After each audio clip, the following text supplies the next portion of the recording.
রহিম আসসালামু আলাইকুম প্রিয় শিক্ষার্থীবৃন্দ, তোমাদেরকে উচ্চতর গণিত অনলাইন ক্লাসে স্বাগত জানাচ্ছি। আমরা তোমাদের সরলরেখা অধ্যায় নিয়ে আলোচনা করছিলাম। আজকে আমরা সরলরেখা অধ্যায়ের 5 নম্বর পার্ট নিয়ে আলোচনা করব। আমাদের এই পাঠে আলোচনার বিষয় হচ্ছে ঢাল। আজকে তোমাদের যেই টপিকটি নিয়ে আমরা আলোচনা করব সেটা হচ্ছে ঢাল। সরল রেখার ঢাল। ঢাল কি? ঢাল হচ্ছে, খেয়াল করো তোমরা,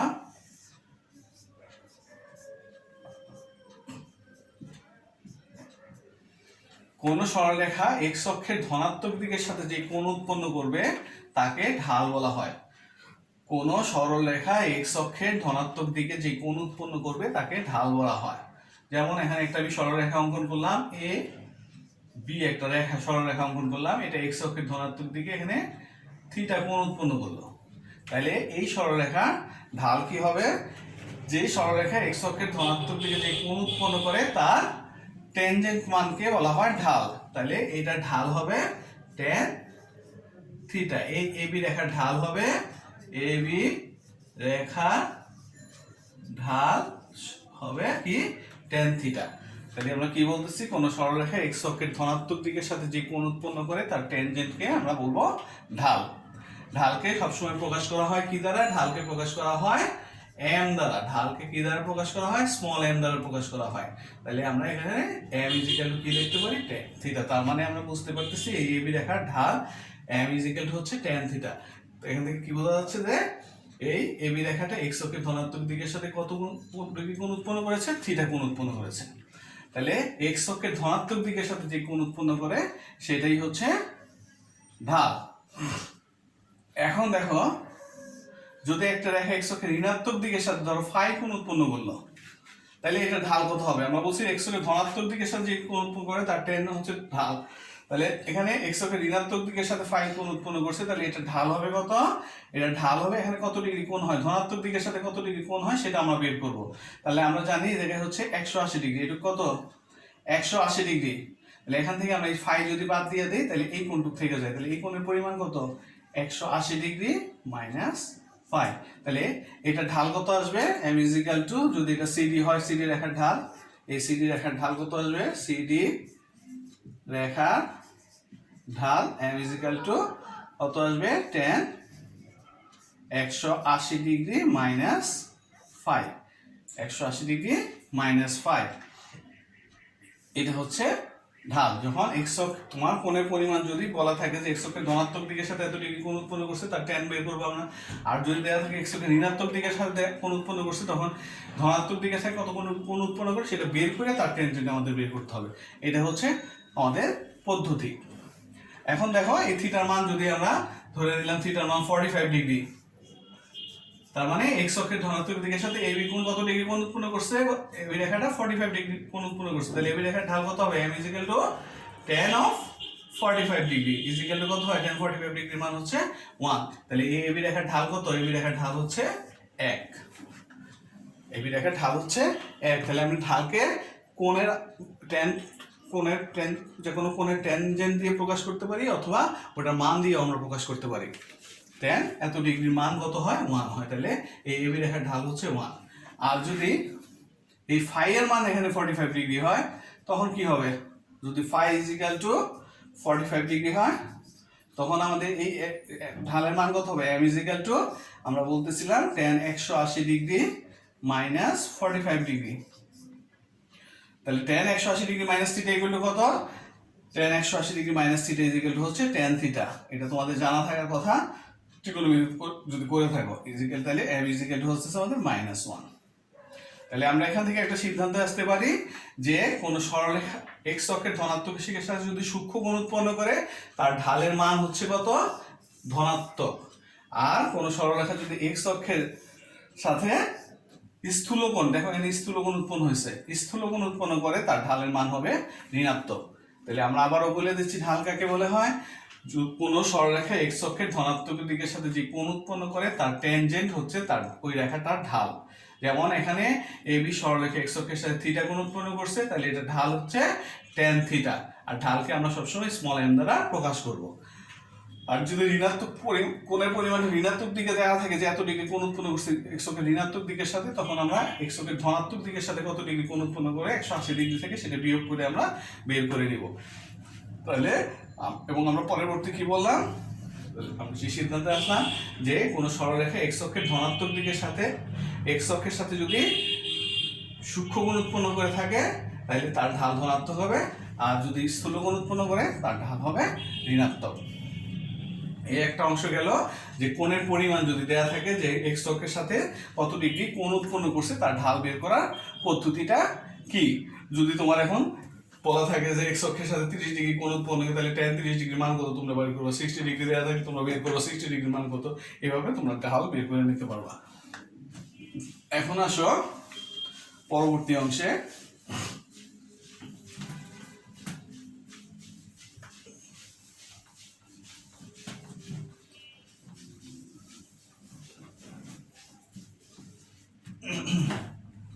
দেখো ওই ছবিটা একবার রেখে দিচ্ছি, O X Y X prime Y prime. তাহলে এক্স অক্ষের ধনাত্মক দিকের সাথে যে কোণ উৎপন্ন করে তার ট্যানজেন্ট হচ্ছে ঢাল। এখন এক্স অক্ষের ধনাত্মক দিকের সাথে যদি m = হচ্ছে কত আমাদের tan থিটা, এই থিটার মান, এই থিটা যদি তোমার 0 ডিগ্রির চেয়ে বড় হয় অথবা সমান হয় এবং 90 ডিগ্রির চেয়ে ছোট হয়, তাহলে কি হবে, থিটার মান যত বাড়বে m এর মান তত বাড়বে। খেয়াল রাখতে হবে, যদি এই 90 ডিগ্রির চেয়ে ছোট হয় এবং 0 ডিগ্রির চেয়ে বড় হয় অথবা সমান হয়, এই কন্ডিশনের মধ্যে থিটার মান যদি থাকে তাহলে এই থিটার মান যত বাড়তে থাকবে m এর মান তত বাড়তে থাকবে।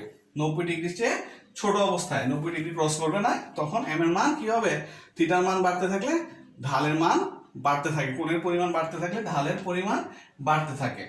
এখন থিটা যদি 0 হয় তাহলে m কি হবে, tan 0 degree, theta 0 degree tan 0 degree, তাহলে ঢালের মান কত আসতেছে 0। তাহলে কোণের পরিমাণ যদি 0 ডিগ্রি হয়, কোন রেখা যদি এক্স অক্ষের সাথে 0 ডিগ্রি কোণ উৎপন্ন করে ধনাত্মক দিকের সাথে, তাহলে সেই ইয়ার মান কত হবে, ঢালের মান হবে 0। তাহলে 0 ডিগ্রি মান উৎপন্ন করলে কি হবে, ধরো এইখানে একটা রেখা উৎপন্ন হয়েছে এক্স এর উপর, এই রেখাটা কোথায় আছে, ও এক্স এর উপর আছে, ও এক্স এর উপর আছে, অথবা এই ও এক্স এর সাথে সমান্তরাল অবস্থায় আছে। তাহলে আমরা কি বলবো, তাহলে এখানে কত ডিগ্রি কোনো কোণ উৎপন্ন হয়েছে এক্স অক্ষের সাথে, কোনো কোণ উৎপন্ন হয় না, তার মানে থিটার মান হচ্ছে 0। তাহলে আমরা এখান থেকে বলতে পারি এক্স অক্ষ অথবা এক্স অক্ষের সমান্তরাল রেখার ঢাল হচ্ছে 0। এগুলি তোমাদের মনে রাখতে হবে, কোন তোমাদের এমসিকিউ কোশ্চেন দিতে পারে যে এক্স অক্ষ অথবা এক্স অক্ষের সমান্তরাল রেখার ঢাল কত হবে, এক্স অক্ষ অথবা এক্স অক্ষের সমান্তরাল রেখার ঢাল হচ্ছে 0, অথবা ওয়াই অক্ষের উপর লম্ব। এক্স অক্ষের সমান্তরাল মানে কি, সেটা ওয়াই অক্ষের উপর লম্ব, এই যে ওয়াই অক্ষ এটার উপর লম্ব, ওয়াই অক্ষের উপর লম্ব, এক্স অক্ষ অথবা এক্স অক্ষের সমান্তরাল অথবা ওয়াই অক্ষের উপর লম্ব, এরকম সরলরেখার ঢাল কত হবে, 0 হবে। এবার আসো এইদিকে, যদি এইভাবে হয় তার মানে কি, অথবা এই ওয়াই অক্ষ ধরে নিলাম, ওয়াই অক্ষ কি করে, এক্স অক্ষের সাথে 90 ডিগ্রি কোণ উৎপন্ন করে, তাহলে থিটা যদি 90 ডিগ্রি হয় সেই ক্ষেত্রে ঢাল কত হবে, m tan 90 ডিগ্রি। tan 90 ডিগ্রির মান কত, অসংজ্ঞায়িত, ইনফিনিটি হয় বা অসংজ্ঞায়িত হয়। তাহলে এখান থেকে আমরা কি বলতে পারি, আমরা বলতে পারি থিটার মান যদি 90 ডিগ্রি হয়, অথবা ওয়াই অক্ষের ঢাল অথবা ওয়াই অক্ষের সমান্তরাল রেখার ঢাল অথবা এক্স অক্ষের উপর অবস্থিত কোনো রেখার ঢাল কি হবে, এক্স অক্ষের উপর লম্ব কোনো রেখার ঢাল কি হবে, অসংজ্ঞায়িত হবে। তাহলে আমরা 3টা শর্ত পাইলাম, একটা হচ্ছে 0 ডিগ্রি থেকে 90 ডিগ্রির মধ্যে থিটার মান যত বাড়তে থাকবে তত কি হতে থাকবে, ঢালের মান বাড়তে থাকবে।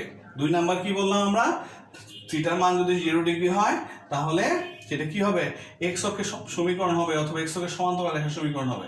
তাহলে এক্স অক্ষ অথবা এক্স অক্ষের সমান্তরাল রেখার ঢাল কত হবে, 0 হবে। আর ওয়াই অক্ষ অথবা ওয়াই অক্ষের সমান্তরাল রেখার সমীকরণ কি হবে, অসংজ্ঞায়িত হবে। এই 3টা জিনিস আমাদের বুঝতে হবে, তোমাদের বইয়ে লেখা আছে, তোমরা নিজেরা বাসায় আবার মিলিয়ে দেখবা, আমার এই ক্লাসের সাথে লেকচারের সাথে তোমরা ক্লাসগুলি মিলিয়ে দেখবা। তাহলে আমরা পেলাম কি, যে ঢাল হচ্ছে এক্স অক্ষের ধনাত্মক দিকের সাথে যে কোণ উৎপন্ন করতেছে তার ট্যানজেন্ট, সেটাই হচ্ছে ঢাল। এবার আসো পরবর্তী অংশে যাই আমরা।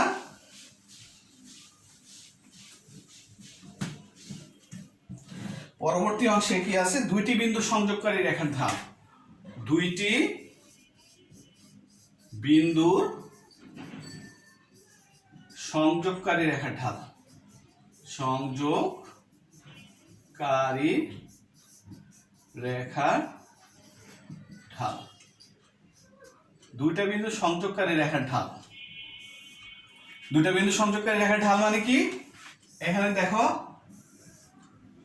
এখানে একটা বিন্দু দেয়া আছে ধরো x1 y1, এখানে একটা বিন্দু আছে x2 y2, তাহলে এই x1 আর y1 এই বিন্দু দুটো আমি যোগ করে দিলাম, এই দুইটা বিন্দু আমি কি করলাম, যোগ করে দিলাম, তাহলে এখানে একটা কোণ উৎপন্ন হয়েছে। এখন আমাদের কিছুই বলা নাই কোণের পরিমাণ কত ডিগ্রি কোণ উৎপন্ন হয়েছে, কিছু বলা নাই, শুধু বলা আছে দুইটা বিন্দু, একটা হচ্ছে x1 y1 আর একটা x2 y2 বিন্দু দেয়া আছে, কোণের পরিমাণ দেয়া নাই। সেই ক্ষেত্রে আমরা ঢাল কিভাবে বের করব, দুইটি বিন্দু সংযোগকারী রেখার ঢাল বের করার সূত্র হচ্ছে, এই সূত্রগুলি তোমাদের মুখস্থ করে ফেলতে হবে। বিন্দু দ্বয়ের কোটির অন্তর, বিন্দু দ্বয়ের কোটির অন্তর ডিভাইডেড বাই বিন্দু দ্বয়ের ভুজের অন্তর, ভুজের অন্তর। তাহলে ঢাল ইজ ইকুয়াল টু কি, দুইটি বিন্দু যদি দেয়া থাকে সেই দুইটা বিন্দু সংযোগকারী রেখার ঢাল কি হবে, বিন্দু দুইটার কোটি থেকে একটা কোটি বিয়োগ করবা আর একটা ভুজ থেকে আরেকটা বিয়োগ করবা, তাদের অনুপাত যেটা সেটাই হচ্ছে ঢাল। তাহলে এখানে বিন্দু দ্বয়ের কোটি একটা হচ্ছে y1 আর একটা হচ্ছে y2, তাহলে y1 minus y2 divided by x1 minus x2, অথবা y2 minus y1 x2 minus x1, দুইভাবে তোমরা এটাকে লিখতে পারো, কোনো সমস্যা নাই। যদি এখানে y2 মাইনাস y1 লেখো তাহলে এখানে লিখতে হবে x2 মাইনাস x1, অথবা এখানে y1 মাইনাস y2 লিখলে x1 মাইনাস x2 তোমাদের লিখতে হবে। তাহলে আমরা কি বললাম, যে দুইটা বিন্দু যদি দেয়া থাকে এবং তাদের সংযোগকারী রেখার ঢাল বের করতে বলে, এখানে কোনো পরিমাণ বলা নাই, সেই ক্ষেত্রে আমাদের আগের যে আলোচনা করছি tan থিটা, থিটার পরিমাণ দেয়া থাকলে যেটা হবে সেইটা হবে না, জায়গায় প্রয়োগ করতে হবে কি, বিন্দু দুটা কোটি থেকে কোটি বিয়োগ করবা এবং ঢাল থেকে ভুজ থেকে ভুজ বিয়োগ করবা, তাইলে যে অনুপাতটা পাবো সেটাই হচ্ছে একটা ঢাল। আমরা একটা ছোট অঙ্ক করি, এটা ধরো তোমাদের বই একটা অঙ্ক দেয়া আছে 1 2 এবং 3 4, একটা বিন্দু দেয়া আছে 1 2 এবং আরেকটা বিন্দু দেয়া আছে 3 4, বলছে এই দুইটা বিন্দু সংযোগকারী রেখার ঢাল বের করতে বলছে। আমাদের ছবি আঁকার দরকার নাই, তাহলে আমরা ঢাল বের করার যে সূত্র সেই সূত্র প্রয়োগ করবো, যে আমরা লিখবো, আমরা জানি ঢাল ইজ ইকুয়াল টু কোটি দ্বয়ের অন্তর, যেভাবে লেখো y1 minus y2 divided by ভুজ দ্বয়ের অন্তর x1 মাইনাস x2, তাহলে ইজ ইকুয়াল টু y1 এখানে আমাদের 1 দেয়া আছে, মাইনাস y2 y1 দেয়া আছে আমাদের 2 আর 4 divided by x1 1 minus 3 is equal to আমাদের কত আসতেছে, উপরে মাইনাস 2 নিচে মাইনাস 2 ইজ ইকুয়াল টু আসতেছে আমাদের 1, তাহলে m ইজ ইকুয়াল টু কত আসলো 1। তাহলে এই বিন্দু দুইটা সংযোগকারী রেখার ঢাল কত 1। আর যদি বলে এইটা কত, এই বিন্দু দুইটা সংযোগকারী রেখা x অক্ষের ধনাত্মক দিকের সাথে কত ডিগ্রি কোণ উৎপন্ন করছে, ঢাল বের করতে বললে এটুকু বের করবো, কত ডিগ্রি কোণ উৎপন্ন করছে সেটা বের করতে বলে, তাহলে tan কত ডিগ্রির মান 1 সেটা আমরা বের করে লিখে দেব, tan 45 ডিগ্রির মান হচ্ছে 1, তাহলে কত ডিগ্রি কোণ উৎপন্ন করছে আমরা লিখে দিব যে এই বিন্দু দুইটা সংযোগকারী রেখা x অক্ষের সাথে 45 ডিগ্রি কোণ উৎপন্ন করছে। আর যদি শুধু ঢাল বের করতে বলে তাহলে m এর মান যেটা আসছে সেটাই হচ্ছে ঢাল। আশা করি বুঝতে পারছো তোমরা। এখন দেখো দুইটা বিন্দুর মধ্যে যদি একটা বিন্দু মূল বিন্দু হয়, যে ছবিটা আমরা এঁকেছি সেই ছবিটা না এঁকে যদি আমরা এখন এইভাবে আঁকি, যে দুইটা বিন্দু, একটা বিন্দু হচ্ছে মূল বিন্দু, এখানে হচ্ছে x1 বা xy একটা বিন্দু, আর একটা বিন্দু হচ্ছে কত আমাদের 0 0, তাহলে সেই ক্ষেত্রে ঢাল কি হবে,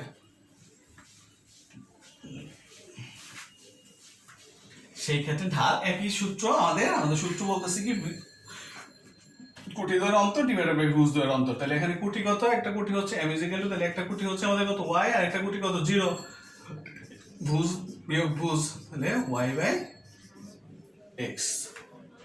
তাহলে আমরা কি এখান থেকে কি সিদ্ধান্ত আসতে পারি, যে মূল বিন্দুগামী রেখার ঢাল, মূল বিন্দুগামী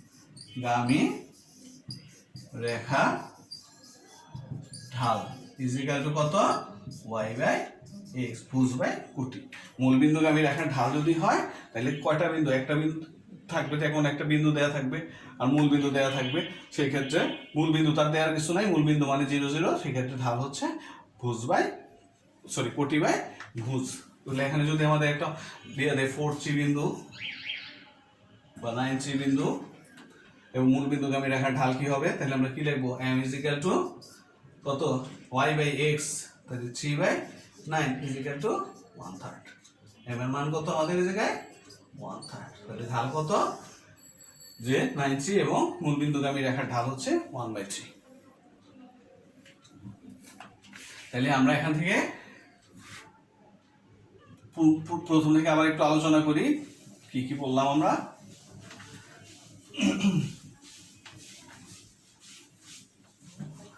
আমরা যেটা বললাম আমি একটু সামারিটা লিখে দেই, যে এক্স অক্ষের ধনাত্মক দিকের সাথে যে কোণ উৎপন্ন করে তার ট্যানজেন্ট হচ্ছে ঢাল।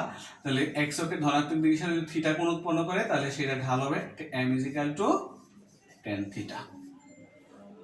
যদি থিটার মান কত হবে, যদি থিটা 0 থেকে 90 ডিগ্রির মধ্যে থিটার মান যত বাড়তে থাকবে m এর মান বাড়বে। থিটার মান বাড়তে থাকলে, এটা বাড়তে থাকলে m এর মান, ঢালের মান কি হবে, বাড়তে থাকবে। ঠিক আছে, বাড়তে থাকলে ঢালের মান বাড়তে থাকবে। থিটা ইকুয়াল টু যদি 0 হয় তাহলে কি হবে, থিটা ইকুয়াল টু 0 অথবা থিটা ইকুয়াল টু 0 হলে আমরা কি লিখতে পারবো, ওই রেখাটা আসলে কি হবে, ওই রেখাটা এক্স অক্ষের, এখানে এক্স অক্ষের উপর অবস্থান করবে অথবা এক্স অক্ষের সমান্তরাল হবে। তাহলে ওই রেখার ঢাল কি হবে, m is equal to 0 হবে।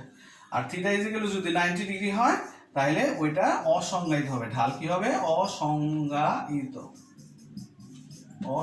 হবে। তাহলে আমরা এই জিনিসটা এক জায়গায় পড়লাম। তারপরে আমরা কি পড়লাম, আমরা পড়লাম দুইটা বিন্দুগামী সরলরেখার ঢাল কি হবে, যদি x1 এবং y1 দুইটা বিন্দু হয়, x1 y1 এবং x2 y2 দুইটা বিন্দু হয়, এই দুইটা বিন্দু সংযোগকারী রেখার ঢাল কি হবে, m is equal হচ্ছে ভুজদ্বয় কোটিদ্বয়ের অন্তর ডিভাইডেড বাই ভুজদ্বয়ের অন্তর, এইটা। আর দুইটা বিন্দুর মধ্যে একটা বিন্দু যদি মূল বিন্দু হয় আর একটা বিন্দু যদি xy হয় তাহলে তার ঢাল কত, m is equal to, একটা যদি মূল বিন্দু আর একটা যদি xy হয় তাহলে ঢাল is equal to হচ্ছে ভুজ কোটি বাই ভুজ। এই তিনটা ফর্মুলা আমরা আলোচনা করলাম ঢাল নিয়ে। তাহলে তোমরা এই তিনটা ফর্মুলা দিয়ে যে অঙ্কগুলি আছে, মানে ঢাল নির্ণয় করার যে পদ্ধতিগুলি আছে সেই পদ্ধতিগুলি নিয়ে তোমরা একটু, যে অঙ্কগুলি আছে একটু দেখবা বাসায়। আমরা আজকে ক্লাস এখানে সমাপ্ত করি। তোমরা ভালো থাকো সবাই, ধন্যবাদ।